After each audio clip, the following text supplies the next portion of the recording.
Hello friends, I am Umesh Sirgagi, lecturer at SPM Polytechnic, Kumte, Solapur. विद्यार्थी मित्रांनो, जर तुम्ही आपला जो कोर्स आहे मेकॅनिकल इंजिनिअरिंग मेजरमेंट्स या कोर्सचे लास्ट व्हिडिओ पाहिलात तर त्यामध्ये आपण स्टॅटिक कॅरेक्टरिस्टिक्स ऑफ इन्स्ट्रुमेंट्स आणि डायनॅमिक कॅरेक्टरिस्टिक्स ऑफ इन्स्ट्रुमेंट्स कोणकोणते आहेत हे आपण पाहिलेलं आहे. तर आजच्या व्हिडिओमध्ये आपण नेक्स्ट पॉईंट जो आहे तो टाइप्स ऑफ एरर्स याबद्दल डिस्कस करणार आहोत. तर फर्स्ट एरर्स म्हणजे काय? जर तुम्ही स्टॅटिक कॅरेक्टरिस्टिक्स बघितलात तर त्यामध्ये मी तुम्हाला एक्सप्लेन केलेलं आहे की एरर्स म्हणजे काय व ते नेमकं कशामुळे मेजरमेंट करताना येत असतात. तर एरर्स म्हणजे काय? जेव्हा आपण एखादी रीडिंग घेत असतो किंवा एखादा मेजरमेंटला मेजर करत असतो त्यावेळी 100% ट्रू व्हॅल्यू येणं हे पॉसिबल नसतं. 100% ट्रू व्हॅल्यू येणं हे पॉसिबल नसतं, कारण त्यामध्ये काही ना काही थोड्याफार अमाऊंटमध्ये डेविएशन्स येत असतात रीडिंग्समध्ये. तर ते कशामुळे येत असतात? तर नंबर ऑफ थिंग्स असतात, त्याच्या पाठीमागे नंबर ऑफ रिझन्स असतात. जसं की सपोज समजा इन्स्ट्रुमेंटमध्ये काही एरर असतील किंवा ऑब्झर्वेशन करतानाच काही एरर्स झाले आपल्याकडून किंवा कॅल्क्युलेशन करताना काही चुकीचा कॅल्क्युलेशन्स झाले. तर असे नंबर ऑफ थिंग्स असतात की ज्यामुळे एरर्स हे क्रिएट होत असतात. तर ते एरर्स नेमके कोणकोणत्या टाईपचे एरर्स असतात की जे आपण मेजरमेंट करत असताना कोणकोणत्या टाईपचे एरर्स येतात ते आपण सविस्तरमध्ये पाहू. जर तुम्ही बघितलं टाईप्स ऑफ एरर्स कोणकोणते आहेत तर महत्त्वाचा 3 टाईपचे एरर्स म्हणजे एरर्स जे आहेत ते आपण 3 कॅटेगरीमध्ये त्यांचे डिव्हिजन करतो. फर्स्ट आहे ग्रॉस एरर, मग सिस्टमॅटिक एरर आणि रँडम एरर. आता ग्रॉस एरर म्हणजे काय? ग्रॉस एरर म्हणजे जर तुम्ही बघितलं definitions, this cause of the error mainly covers human mistakes. म्हणजे काय? जे ऑब्झर्वर असतो, ऑब्झर्वरमुळे जे मिस्टेक होत असतात किंवा मिस्टेक येत असतो रीडिंग्समध्ये किंवा जे एरर्स येत असतात तर त्यांना ग्रॉस एरर असे म्हणतात.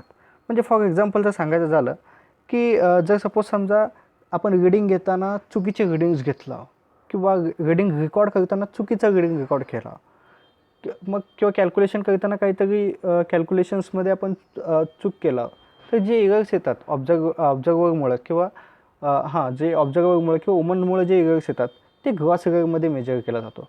फॉर एक्झाम्पल सपोज समजा मी एका बॉडीचं मी टेम्परेचर मेजर केलं, त्याची ॲक्च्युअल टेम्परेचर आहे 31.5, त्याची ॲक्च्युअल टेम्परेचर 31.5 मी चेक केलो, पण मी रेकॉर्ड करताना फ्लोमध्ये किंवा गडबडमध्ये मी 21.5 असं रेकॉर्ड केलं, 21.5 डिग्री सेल्सिअस असं रेकॉर्ड केलं. म्हणजे मी जे रेकॉर्ड केलं ते चुकीचं रेकॉर्ड केलं. हे असले जे एरर्स असतात कॉमन मिस्टेक किंवा युनिट कन्व्हर्जनमध्ये जे आपण मिस्टेक करत असतो सहसा, जसं की मीटरचं मिलीमीटर करताना कन्व्हर्जन किंवा इंचेसमध्ये करताना जे आपण छोटे छोटे मिस्टेक करत असतो त्या मिस्टेकमुळे जे एरर्स येतात रीडिंग्समध्ये त्याला म्हणायचं ग्रॉस एरर. मग आता नेमकं हे जे मिस्टेक असतात हे मिस्टेक जे आहेत ते परमनंटली आपल्याला सिस्टीममधून काढता येत नाही. म्हणजे किती पण आपण ट्राय करू दे की 100% एरर्स जे आहेत ते 100% रिमूव्ह होत नाही. आपण त्याच्यावरती कंट्रोल करू शकतो पण 100% इलिमिनेट करू शकत नाही. म्हणजे जर कंट्रोल करायचं असेल आपल्याला तर कसं कंट्रोल करायचं? तर जे रीडिंग आपण घेत असतो किंवा मेजरमेंट करत असतो त्यावेळी आपण केअरफुल रीडिंग करायला पाहिजे. म्हणजे जे रीडिंग करत असतो त्यावेळी आपण पूर्ण लक्षपूर्वक आपण ते रीडिंग्स घेतले पाहिजे. आणि सेकंड आहे की म्हणजे फक्त वन टाईम रीडिंग न घेता आपण 1, 2, 3 टाईम्स रिपीट रीडिंग घ्यायला पाहिजे. एकाच इन्स्ट्रुमेंटचे म्हणजे एका मेजरमेंटचे आपण 2 to 3 टाईम्स पुन्हा क्रॉस चेक करायला पाहिजे रीडिंग्स घेऊन. पण त्यावेळी जो ऑब्झर्वर असतो त्याला चेंज करून, म्हणजे सपोज समजा पहिल्यांदा रीडिंग जे घ्यायचं आहे ते मी घेतलो, दुसऱ्यांदा माझा अजून एक मित्र घेतला, तिसऱ्यांदा माझा अजून एक मित्र घेतला, असं आपण डिफरंट लोकांकडून सेम तेच मेजरमेंटला कंटिन्यू रीड करायचं. मग जे व्हॅल्यूज येत असतात मग त्यावरून आपल्याला कळून येईल की बाबा सगळ्यांचे रीडिंग्स नियर अबाउट सेम आलेत का डेविएशन झालेलं आहे कुठं. हे आपल्याला इझिली, म्हणजे ग्रॉस एरर आपल्याला 100% तर इलिमिनेट करता येत नाही. We cannot eliminate gross error 100%, but we can control on the gross error. Next point आहे सिस्टमॅटिक एरर. आता सिस्टमॅटिक एरर म्हणजे काय, जो आपला मेजरमेंट सिस्टीम असतो. आता मेजरमेंट सिस्टीममध्ये काय काय आलं हो, इन्स्ट्रुमेंट आला, ऑपरेटर आला.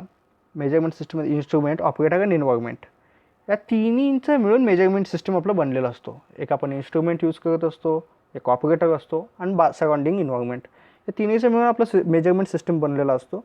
मग या सिस्टीममध्ये जे एरर्स असतात त्यांना सिस्टमॅटिक एरर्स असे म्हणतात. मग आता त्यात पुन्हा कॅटेगरी केलेलं आहे. एक इन्स्ट्रुमेंटल एरर आहे, म्हणजे जे इन्स्ट्रुमेंटमुळं आलेले एरर्स आहेत त्यांना इन्स्ट्रुमेंटल एरर म्हणतात. आणि सेकंड आहे इन्व्हायरमेंटल एरर. आता इन्व्हायरमेंटल एरर म्हणजे जे इन्व्हायरमेंटमुळे एरर्स क्रिएट असतात रीडिंग घेत असताना, ते एरर्सला आपण इन्व्हायरमेंटल एरर्स असे म्हणतो. आणि थर्ड आहे ऑब्झर्वेशनल एरर, म्हणजे जे ऑब्झर्वरनी ऑब्झर्वेशन करताना जे एरर्स येतात त्याला ऑब्झर्वेशनल एरर असं म्हणतात. तर फर्स्ट बघू इन्स्ट्रुमेंटल एरर. आता इन्स्ट्रुमेंटल एरर म्हणजे काय, इन्स्ट्रुमेंटल एररचे पण पुन्हा 3 कॅटेगरीमध्ये आपण डिव्हिजन केलेलं आहे. फर्स्ट आहे इनहरंट शॉर्टकमिंग ऑफ इन्स्ट्रुमेंट, आणि सेकंड आहे मिसयूज ऑफ इन्स्ट्रुमेंट, थर्ड आहे लोडिंग इफेक्ट. म्हणजे इन्स्ट्रुमेंटमध्ये जे एरर्स येत असतात ते 3 कारणामुळे येत असतात. पहिला इनहरंट शॉर्टकमिंग ऑफ इन्स्ट्रुमेंट, सेकंड आहे मिसयूज ऑफ इन्स्ट्रुमेंट, म्हणजे इन्स्ट्रुमेंट आपण मिसयूज केला तर त्यावेळी जे एरर्स येतात, आणि थर्ड आहे लोडिंग इफेक्ट, इन्स्ट्रुमेंटमध्ये जे लोडिंग इफेक्ट असतो त्यामुळे पण एरर्स येतात. तर त्याच्याबद्दल डिटेल आपण बघू. फर्स्ट आहे inherent shortcoming instrument. Such type of error are Such type of errors are inbuilt in instrument because of their mechanical structure. They may be due to manufacturing, calibration or operation of the device. म्हणजे काय हो, जो आपला इनहरंट shortcoming इन्स्ट्रुमेंटमधला म्हणजे instrument असतो त्यामध्ये काय असतो, जे एरर्स क्रिएट होत असतात ते कशामुळे होत असतात, तर त्याचा जो स्ट्रक्चर असतो त्या इन्स्ट्रुमेंटचा मेकॅनिकल स्ट्रक्चर, त्या स्ट्रक्चरमुळं किंवा कॅलिब्रेशन, चुकीचं कॅलिब्रेशन असेल किंवा कॅलिब्रेशन लई दिवसांनी आपण केलं नसेल, कॅलिब्रेशनमुळं म्हणा किंवा त्यांमध्ये जे ऑपरेशन्स होत असतात त्यामुळे जे एरर्स क्रिएट होतात ते सगळे एरर्स इनहरंट शॉर्टकमिंग ऑफ इन्स्ट्रुमेंट या कॅटेगरीमध्ये जातात. फॉर एक्झाम्पल जर सांगायचं झालं, जसं की आता तुम्ही बघितलात की इन्स्ट्रुमेंटमध्ये कसं असतो, फ्रिक्शन असतो, बेरिंगमध्ये स्लिपिंग असतात किंवा फ्रिक्शन असतो, त्यामुळे एरर्स येत असतात. किंवा आपण बघितलं हिस्टरेसिस असते, इन्स्ट्रुमेंटमध्ये हिस्टरेसिस येत असतो, मग त्यामुळे एरर्स येत असतात. मग ते सगळे जे आहेत ते या कॅटेगरीमध्ये येतात. तुम्हाला जर सविस्तर याबद्दल पाहिजे असेल तर हिस्टरेसिस वगैरे ते आपण ऑलरेडी स्टॅटिक कॅरेक्टरिस्टिक्स ऑफ इन्स्ट्रुमेंटमध्ये मी तुम्हाला सांगितलं होतं की जे इन्स्ट्रुमेंटमध्ये जे फ्रिक्शन असतो किंवा बॅकलॅश वगैरे असतात त्यामुळे जे रीडिंग्समध्ये व्हॅरिएशन्स येतात ते व्हॅरिएशन्स कोणत्या कॅटेगरीमध्ये जातात, तर इनहरंट शॉर्टकमिंग ऑफ इन्स्ट्रुमेंट या कॅटेगरीत जातात. जसं की सपोज फ्रिक्शन आहे, जसं की फ्रिक्शनला ओव्हरकम करण्यासाठी थोडा एनर्जी इन्स्ट्रुमेंट कन्झ्युम करतो, किंवा बॅकलॅश असतात गेअर्समध्ये, त्यामुळे जे रीडिंग्स असतो ते रीडिंग्स आपल्याला प्रॉपर भेटू शकत नाहीत, म्हणजे त्यामध्ये एरर्स क्रिएट होतात. हे झालं इनहरंट. जर तुम्हाला फॉर एक्झाम्पल घेऊन सांगायचं झालं, मग इनहरंट शॉर्टकमिंग जे इन्स्ट्रुमेंट्समधले एरर्स आलेले आहेत ते इलिमिनेट कसं करायचं. आता 2 टाईपचे एरर्स येत असतात तो कधी पण. फर्स्ट आहे एक परमनंट एरर असतो, म्हणजे ते परमनंट असतो एरर, आणि सेकंड आहे ते टाईम वाईज जे असतो तो चेंज झालेला असतो. म्हणजे कसा, सपोज समजा एक प्रेशर गेज आहे, तुम्ही बघितलं बर्डन टू प्रेशर गेज आहे, तर बर्डन टू प्रेशर गेज तुम्ही जेव्हा यूज करत असता कालांतराने त्याच्यामध्ये एरर्स येत असतात. मग आपण ते एरर्स कसं एलिमिनेट करतो की आपण कॅलिब्रेशन करतो. तुम्हाला कॅलिब्रेशनचं पण मी व्हिडिओ दिलेला आहे, तो तुम्ही ते चेक करा, बर्डन टू कॅलिब्रेशन कसं करायचं. मग आपण जेव्हा कॅलिब्रेशन करत असतो त्यावेळी नेमकं आपण काय करतो, तर जर सपोज समजा एक इन्स्ट्रुमेंट आपण कंटिन्यू वारंवार यूज केल्यावरती त्यामध्ये जो आपला आपलं झिरो ड्रिफ्ट क्रिएट होतो. म्हणजे कसा, सपोज तुमचा जो ट्यूब आहे बर्डन ट्यूब, हा बर्डन ट्यूब जे आहे तो जो आपला पॉइंटर आहे तो 0 पोझिशनला, म्हणजे विदाउट नो एनी इनपुट कंडिशनला तो थोडाफार प्रमाणात तुम्हाला आउटपुट देत असतो. म्हणजे त्यामध्ये परमनंट डिफॉर्मेशन झालेलं असतं, ते म्हणजे परमनंट एरर्स क्रिएट झालेलं असतात. म्हणजे आता सपोज मी त्याला इनपुटच काही देईन, ॲटमॉस्फिअर कंडिशनला आहे मग गेज प्रेशर जो आहे तो 0 असायला पाहिजे. पण माझा पॉईंटर जो आहे तो सपोज समजा मला 0.2 हा रीडिंग दाखवत आहे आणि तो परमनंट आहे. मग अशावेळी मी काय करणार हो? मग अशावेळी मी काय करणार, एकतर माझा जो स्केल आहे तो स्केल 0.2 जो आहे माझा, त्याला मी 0 असं रेफरन्स जो आहे तो 0 असा कन्सिडर करणार आणि पुढचे रीडिंग्स घेणार. दुसरा नाही तर मी काय करणार, तो पॉईंटर रिमूव्ह करणार आणि 0.2च्या ऐवजी मी पुन्हा त्याला 0ला सेट करणार आणि तिथून मी पुन्हा रीडिंग घ्यायला चालू करणार. म्हणजे अशा पद्धतीनं आपल्याला जो परमनंट एरर्स असतात तो एलिमिनेट करता येतात. पण जर तुम्ही बघितलात, हे झाला पॉईंटरबद्दल, म्हणजे परमनंट एरर जर झाले किंवा 0 ड्रिफ्ट जर झाला तर त्याला एलिमिनेट कसं करायचं.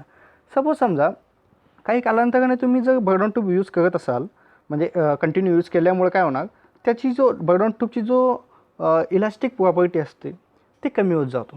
म्हणजे काय होणार, तो पहिला सपोज ज्या इनपुटला जेव्हा आपण इनपुट देत होतो त्या प्रोपोर्शनली तो डिफ्लेक्ट होत होता किंवा स्टेट होत होता, मग त्यावरून आपल्याला रीडिंग भेटत होते. पण कालांतराने काय होणार गो, इलास्टिक प्रॉपर्टी त्याची कमी झाल्यामुळं जेव्हा तुम्ही त्याला इनपुट देता तर त्या इनपुटच्या प्रोपोर्शनलीच्या ऐवजी तो जास्त डिफ्लेक्शन देत असतो, आपल्याला जास्त डिफ्लेक्ट होतो किंवा जास्त स्ट्रेट होत असतो कालांतराने आपण यूज केल्यामुळं, म्हणजे कंटिन्युअसली यूज केल्यामुळं. मग काय होतं हो, जर तो कमी इनपुटला जर जास्त आउटपुट आपल्याला देत असेल, म्हणजे कमी इनपुटला आपल्याला जास्त आउटपुट देत आहे, म्हणजे जे असले एरर्स असतात मग ते कसं रिमूव्ह करायचं, तर ते रिमूव्ह जे करतो ते कॅलिब्रेशन प्रोसेसने पण रिमूव्ह करतो. म्हणजे आपण सपोज समजा आता हा जो इन्स्ट्रुमेंट आहे तो कमी इनपुटला जास्त आउटपुट देत आहे, मग मी काय करणार गो, म्हणजे कमी इनपुट जर मी दिलो तर बर्डन ट्यूब जे आहे तो जास्त डिफ्लेक्ट होत आहे किंवा तो जास्त स्टेट होण्याचा प्रयत्न करत आहे. मग अशा वेळी काय करणार आपण, जो आपला ॲडजस्टेबल लिंक आहे जे की सेक्टरला कनेक्ट आहे, ॲडजस्टेबल लिंक जे की सेक्टरला कनेक्ट आहे, तर आपण पिवॉट पॉईंट जो असतो त्याचा, तो पिवॉट पॉईंट जे आहे तो सेक्टरपासून अजून थोडा दूर, म्हणजे अजून थोड्या दुरीवरती आणून सेट करतो. मग त्यामुळे काय होणार गो, म्हणजे आजचा जो मॅग्निफिकेशन आहे, म्हणजे तुम्ही कमी इनपुट दिला पण आउटपुट तुम्हाला जास्त भेटत होता, म्हणजे मॅग्निफिकेशन जे आहे तो जास्त होता. मग आपण काय करणार, इनिशियली आपला जो मॅग्निफिकेशन आहे तो कमी करणार. तो कमी केल्यावर काय होणार, आता जर सपोज समजा मी जर हा जो माझा पिवॉट पॉईंट आहे तो सेक्टरपासून जर मी दूर आणलो तर माझं मॅग्निफिकेशन काय होणार, कमी होणार. म्हणजे तुम्ही कमी इनपुट दिला की पहिला जर हे केलं नसेल तर जास्त आउटपुट भेटत होता, पण यावेळी तसं नाही होणार. आपण सेक्टरला दूर आणल्यामुळे मॅग्निफिकेशन कमी झाला. मॅग्निफिकेशन कमी झाल्यामुळं जो तुमचा पॉईंटर आहे तो कमी मॅग्निफाय होईल आणि तो ॲक्च्युअल रीडिंग द्यायला चालू होईल. अशा पद्धतीनं आपण म्हणजे जे आपले जे एरर्स असतात, इन्स्ट्रुमेंट इनॅरंट एरर्स, ते कॅलिब्रेशन कंटिन्युअसली इन्स्ट्रुमेंटला कॅलिब्रेट करून, म्हणजे वारंवार काही कालावधीनंतर पुन्हा कॅलिब्रेशन करायला पाहिजे स्टँडर्डशी, आणि जे एरर्स असतात ते करेक्ट करायला पाहिजे इन्स्ट्रुमेंटचे. नेक्स्ट आहे आपला मिसयूज ऑफ इन्स्ट्रुमेंट. इन्स्ट्रुमेंटचं मिसयूज केल्यावरती जे एरर्स येतात त्याला मिसयूज ऑफ इन्स्ट्रुमेंट या कॅटेगरीत मोजला जातो. म्हणजे नेमकं काय होतं की the errors occurs in a instrument because of the fault of operator. ऑपरेटरच्या चुकीमुळे जे एरर्स येतात त्या एरर्सला म्हणायचं मिसयूज ऑफ इन्स्ट्रुमेंट्स. आता ऑपरेटरचं चूक कसं होतं, सपोज समजा त्या ऑपरेटरला त्या इन्स्ट्रुमेंट यूज करायचं माहीतच नाही आहे, कसं यूज करायचं, किंवा ते इन्स्ट्रुमेंट कसं सेट करायचं माहीत नाही आहे, किंवा रीडिंग्स कसं घ्यायचे ते माहीत नाही आहे. मग अशा वेळी जे एरर्स येतात ते मिसयूज ऑफ इन्स्ट्रुमेंट्स या कॅटेगरीत येतात. म्हणजे आता जर तुम्ही इथं बघितलात, हा जो वर्नियर कॅलिपरची जे रीडिंग्स घेतलेले आहेत त्यावेळी ते काय केलेलं आहे हो, ऑपरेटर जास्त फोर्स अप्लाय केलेला आहे, त्यामुळं जे रीडिंग आहे ते डायमीटर कमी भेटत असतो का, म्हणजे फोर्स जे आहे तो जास्त अप्लाय केलेला आहे. किंवा जर तुम्ही इथं बघितलात या डायग्राममध्ये तुम्हाला इझिली कळेल, जो आपलं मायक्रोमीटरने सपोज समजा मी एकाचं डायमीटर मोजत आहे, पण मी जर मायक्रोमीटरचे जे माझे जॉज आहेत ते मी बरोबर सेंटर पॉईंटला न ठेवता त्यापासून थोडा डिफरंट पॉईंटला जर ठेवलो तर माझे ऑब्वियसली माझे रीडिंग्स जे आहेत ते डिफरंट येणार किंवा ट्रू व्हॅल्यूपासून खूपच डिव्हिएशन होणार. मग अशा वेळी जे हा जो एरर आहे या कशामुळे आलेला आहे, मिसयूज ऑफ इन्स्ट्रुमेंट, म्हणजे ऑपरेटरला तो इन्स्ट्रुमेंट यूज करता आलं नाही. तर अशा वेळी असले एरर्स येत असतात, मिसयूज ऑफ इन्स्ट्रुमेंट्स. नेक्स्ट आहे लोडिंग इफेक्ट. आता लोडिंग इफेक्ट म्हणजे काय, okay, loading effect it is the most It is the most common type of error which caused by the instrument in measurement work. म्हणजे instrument जेव्हा work करत असतो त्याच्यामुळे जे एरर्स येत असतात. प्रत्येक इन्स्ट्रुमेंटमध्ये लोडिंग इफेक्ट होत असतो काही ना काही प्रमाणात. म्हणजे जेव्हा इन्स्ट्रुमेंट काम करत असतो ते काही सर्टन अमाऊंट ऑफ एनर्जी जो आहे तो कन्झ्युम करत असतो किंवा स्टोअर करत असतो किंवा ते एनर्जी लॉस होत असतात. तर त्यामुळे जे म्हणजे लोडिंग इफेक्ट, त्यालाच आपण लोडिंग इफेक्ट असे म्हणतो इन्स्ट्रुमेंटचे. मग त्यामुळे जे एरर्स येतात ते लोडिंग इफेक्टच्या कॅटेगरीत जातात. फॉर एक्झाम्पल जर सांगायचं झालं तर when voltmeter is connected to high resistance circuit. जेव्हा एखादी व्होल्टमीटर तुम्ही जर एखाद्या सर्किटचं जर तुम्ही व्होल्टेज चेक करत असाल एका 2 डिफरंट पॉईंटच्या अक्रॉस व्होल्टमीटर थ्रू, जर सपोज समजा त्या सर्किटची जर रेजिस्टन्स जे आहे ते जास्त असेल तर काय होणार हो, जर सपोज म्हणजे जास्त असेल. आता तुम्हाला माहीत आहे व्होल्टमीटरमध्ये पण काही रेजिस्टन्स असतात, पण जे तुमची सर्किट आहे त्याची रेजिस्टन्स व्होल्टमीटरपेक्षाही जास्त असेल तर तुमचा करंट जे आहे तो कमी रेजिस्टन्सच्या ठिकाणून फ्लो होतो. कमी रेजिस्टन्सच्या ठिकाणी फ्लो होतो. मग करंट जो आहे तुमचा तो तुमच्या सर्किटमधून फ्लो होण्याच्याऐवजी, का म्हणजे सर्किटमध्ये जास्त रेजिस्टन्स आहे, तो तुमच्या व्होल्टमीटरमधून फ्लो होतो, का म्हणजे व्होल्टमीटरमध्ये कमी रेजिस्टन्स आहे. मग अशा वेळी तुमचा रीडिंग चुकीचा दाखवतो. मग म्हणजे तुम्हाला कळायला पाहिजे की जर जास्त रेजिस्टन्सचा सर्किट असेल तर व्होल्टमीटर पण जास्त रेजिस्टन्सचा असायला पाहिजे. आणि सपोज समजा कमी रेजिस्टन्सचं सर्किट असेल तर त्यावेळी तुम्ही जास्त रेजिस्टन्सचे व्होल्टमीटर यूज करू शकता. फॉर एक्झाम्पल सविस्तर जर सांगायचं झालं, एकच मिनिट. सपोज समजा एक सर्किट आहे, त्याला तुम्ही व्होल्टेज दिला व्ही हा व्होल्टेज तुम्ही त्याला दिलेला आहे आणि रेजिस्टन्स आहेत R1 आणि R2, हे 2 रेजिस्टन्स आहेत. आणि तुम्ही व्होल्टेज जे आहे ते R2च्या अक्रॉस तुम्ही मेजर करत आहे. व्होल्टेज R2च्या अक्रॉस काय असणार, VT इज इक्वल टू जो V तुम्ही सप्लाय केलेला आहे multiply with resistance across the voltage which voltmeter. म्हणजे जर तुम्ही जिथं व्होल्टेज मेजर करणार आहे त्यामधला जो रेजिस्टन्स आहे ते डिवायडेड बाय टोटल रेजिस्टन्स असतो. टोटल रेजिस्टन्स काय असणार सर्किटचा, R1 प्लस R2. म्हणजे हे ॲक्च्युली थिअरॉटिकल झालेलं आहे. म्हणजे थिअरॉटिकल जर तुम्ही बघितलं की R2च्या अक्रॉस व्होल्टेज किती असणार, V2 is equal to V into R2 by total resistance म्हणजे R1 प्लस R2. पण जेव्हा तुम्ही प्रॅक्टिकली ते मेजर करत असता व्होल्टमीटरच्या सहाय्याने, तर व्होल्टमीटरमध्ये काही रेजिस्टन्स असतात. सपोज मी म्हणलो की व्होल्टमीटरची रेजिस्टन्स जे आहे ते RV आहे. मग तुम्ही सपोज समजा आता व्होल्टमीटर याला कनेक्ट केला, R2च्या अक्रॉस तुम्ही कनेक्ट केला व्होल्टमीटर आणि रिडिंग्स घेऊ लागला.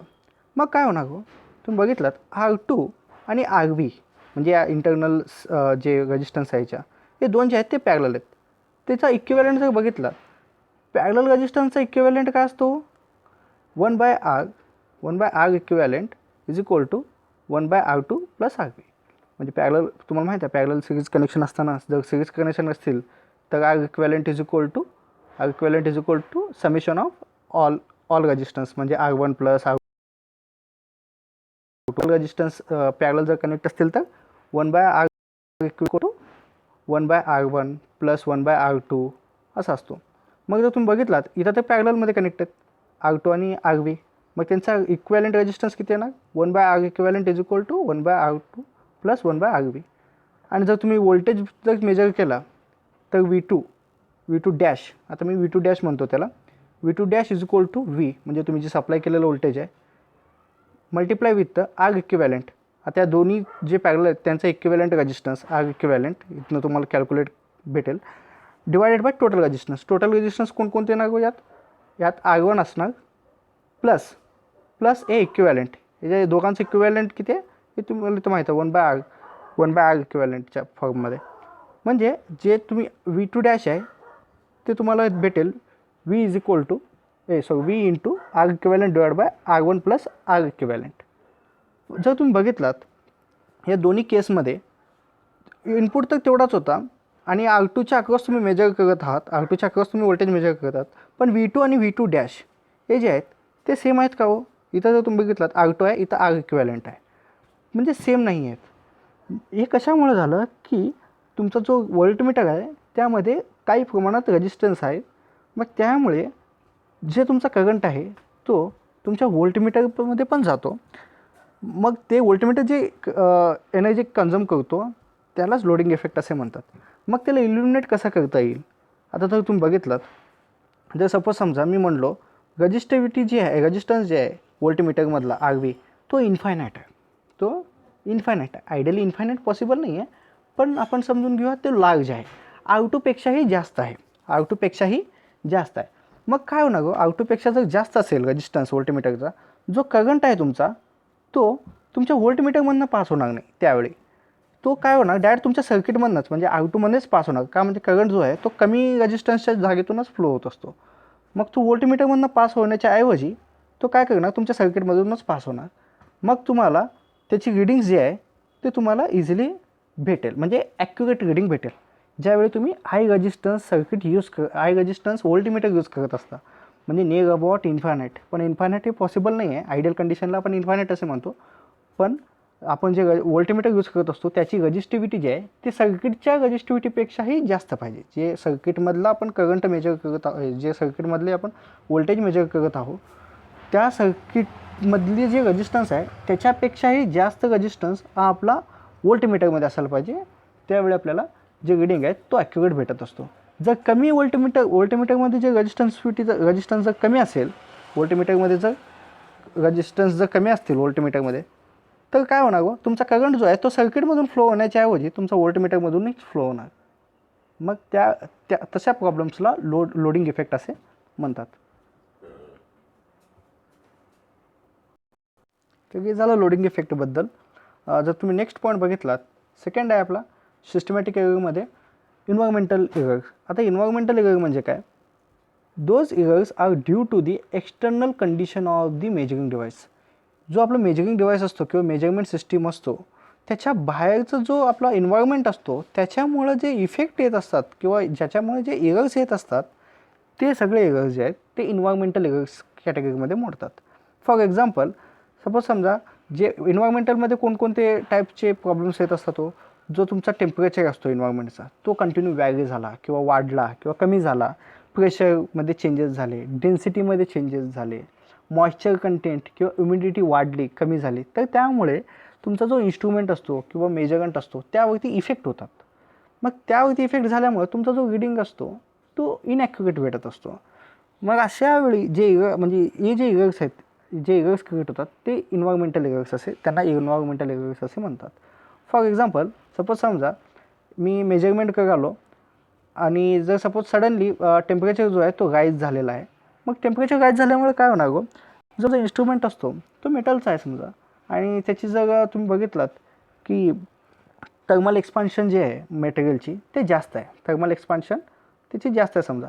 मग काय होणार, टेम्परेचर वाढल्यामुळं त्याची थर्मल एक्सपान्शन वाढतो आणि माझा जो रिडिंग असतो तो इनॲक्युरेट द्यायला चालू होतो.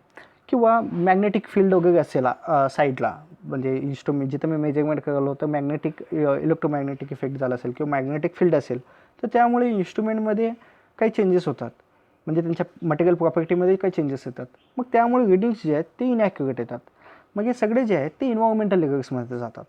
मग आता इन्व्हायरमेंटल एरर्सला कंट्रोल कसं करायचा, तर जिथं आपण मेजरमेंट करत असतो त्यावेळी जो आपला इन्व्हायरमेंट असतो तेवढा भाग तो कंट्रोल, म्हणजे त्याचा जो इन्व्हायरमेंट असतो तो कंट्रोल असायला पाहिजे. म्हणजे त्यावरती आपण कंडिशनिंग ठेवायला पाहिजे. म्हणजे टेम्परेचर जे आहे तो कॉन्स्टंट मेंटेन ठेवायला पाहिजे, प्रेशर जे आहे ते कॉन्स्टंट मेंटेन ठेवायला पाहिजे, ह्युमिडिटी ते कॉन्स्टंट ठेवायला पाहिजे. मग अशा वेळी जेव्हा आपण रिडिंग घेत असतो त्यावेळी आपले रिडिंग्स जे आहेत ते ॲक्युरेट येत असतात. हे झालं इन्व्हायरमेंटल एररबद्दल.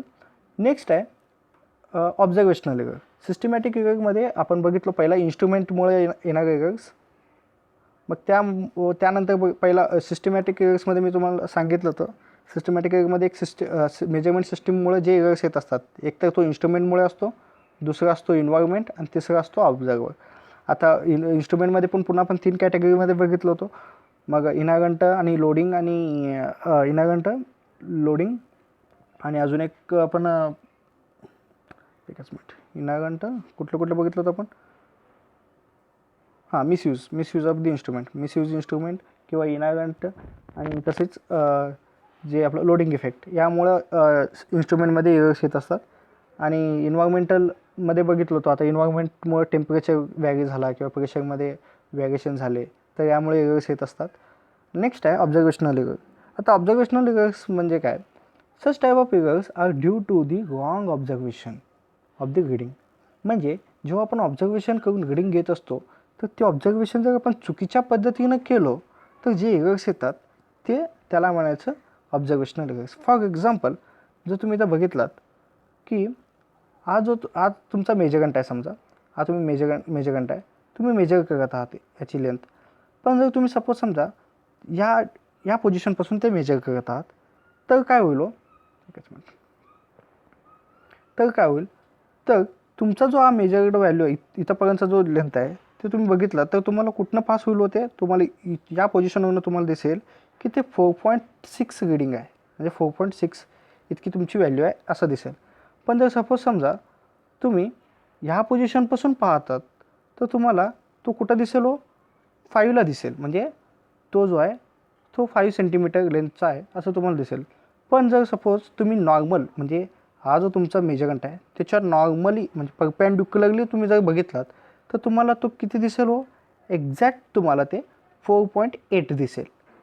तुम्ही बघितलात हा जो लाईन आहे तो 4.8वरती आहे. मग हे जे व्हॅरिएशन्स आलेले आहेत किंवा एरर्स आलेले आहेत रीडिंग्समध्ये, म्हणजे ओरिजिनल व्हॅल्यूपासून ते डिफरंट झालेले आहेत किंवा डिफर आलेले आहेत, हे कशामुळे आलेलं होतं? ऑब्झर्वेशनमुळं. म्हणजे आपण चुकीच्या पोझिशनवरून ऑब्झर्वेशन करत होतो, त्यामुळे चुकीचे रीडिंग्स आपल्याला भेटत होते. यालाच म्हणतात पॅरॅलेक्स एरर. असल्या टाईपच्या एरर्सलाच पॅरॅलेक्स एरर असे म्हणतात. मग असले एरर्स कधी मग इलिमिनेट कसं करायचं? जर सपोज समजा जो रीडिंग घेत आहात तो नॉर्मली, म्हणजे जे तुमचा जो स्केल आहे त्याच्या नॉर्मली परपेंडिक्युलरली तुम्ही जर पाहिलात की तुम्हाला त्याची ॲक्युरेट रीडिंग भेटेल. किंवा जर तुम्हाला इलिमिनेट करायचं असेल पॅरलल एरर तर तुमचा जो स्केलचा जो विड्थ आहे, हा विड्थ जो होता तो जर तुम्ही मिनिमाइज केला किंवा खूपच कमी केला, तर तुम्ही या फिगरमध्ये बघा की यात पॅरॅलेक्स एरर इलिमिनेट केलेला आहे. जर तुम्ही स्केलचा जो तुमचा थिकनेस आहे तो मिनिमाइज केला तर 4.8 तुम्ही कोणत्याही बाजूने बघा तुम्हाला सेम रीडिंग भेटेल.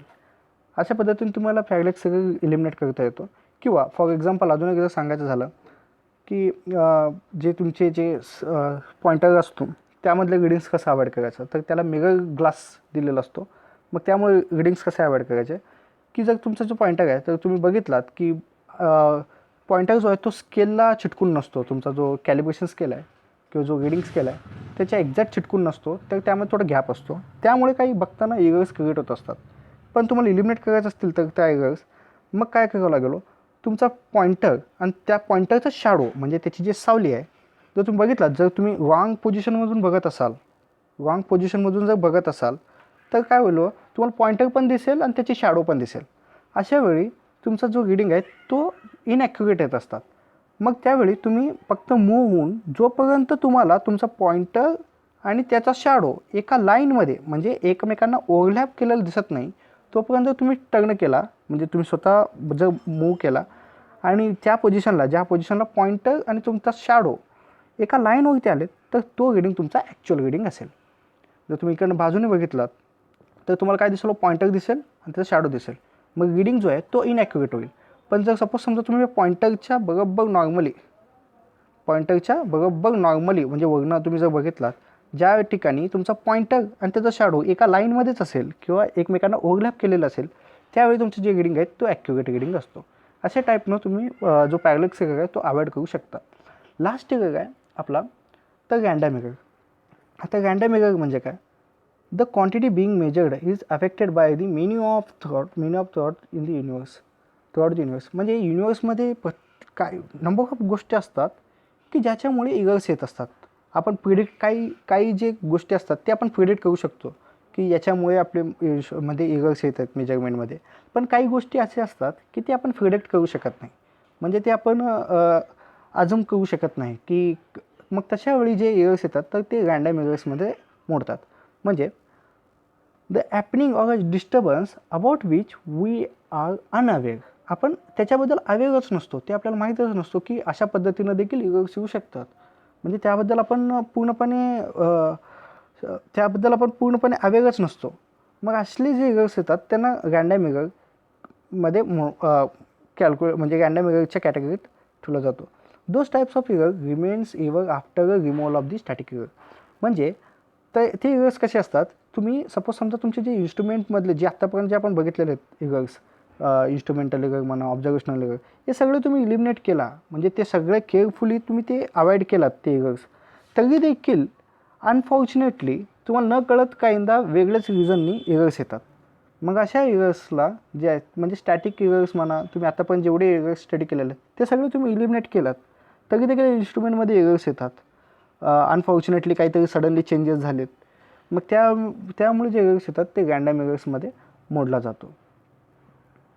हे झालं एरर्सबद्दल. तर नेक्स्ट व्हिडिओमध्ये आपण आपला जो लास्ट टॉपिक आहे ट्रान्सड्यूसर, तर ट्रान्सड्यूसरबद्दल आपण डिटेलमध्ये स्टडी करणार आहोत. तर भेटूया नेक्स्ट व्हिडिओमध्ये. थँक्यू.